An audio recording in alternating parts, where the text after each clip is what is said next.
Unsay ka orasan ni gikan sa inyo sa tagluwan dahil sa inyong balay ba? Alas 3 kadlawon Kuya Ern. Uy, alas 3. Saan may oras karon nga? Alas 4 naman.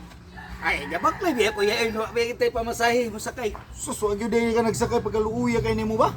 Dabi yun sa may mong gibati. Ay, ibati na kung kagutom o kauhaw Kuya Ern. Kaloy sa Diyos, wag ipamahaw, ipanyod to. Pagkaluuya kay nimo ba?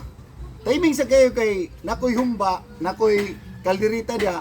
Pagkaon kay si Bintana na kung pagkaon no. Uy, Kanon ako. salamat kay Kuya Ern ha. Abi ko man nga kuan ka ba? Salbais ka nga pagkatao Kuya Ern. Di man di, buutan man di ay. Kaon yung kuan ni Kuya Ern. Ay, butan kay kustanan oy. Sa napulo ka buo kong gipusel, ikaw unsi yung ka na ko nga mapusel karon kay nikaon ka sa akong pag-agda. Ay Kuya Ern, dili ko mukaon eh. Ha? Dili ko mukaon. Busog ko Kuya Ern, busog bitaw ko. Busog ka? Oo, busog ko. Unsa man gid imong tuyo dai sa ako dai? Ito Kuya Ern, mamaylo ta o kwarta nimo Kuya Ern. May lura kwarta dai. Sus Ginoo ko, wala kay kwarta. Kaon na lang imo.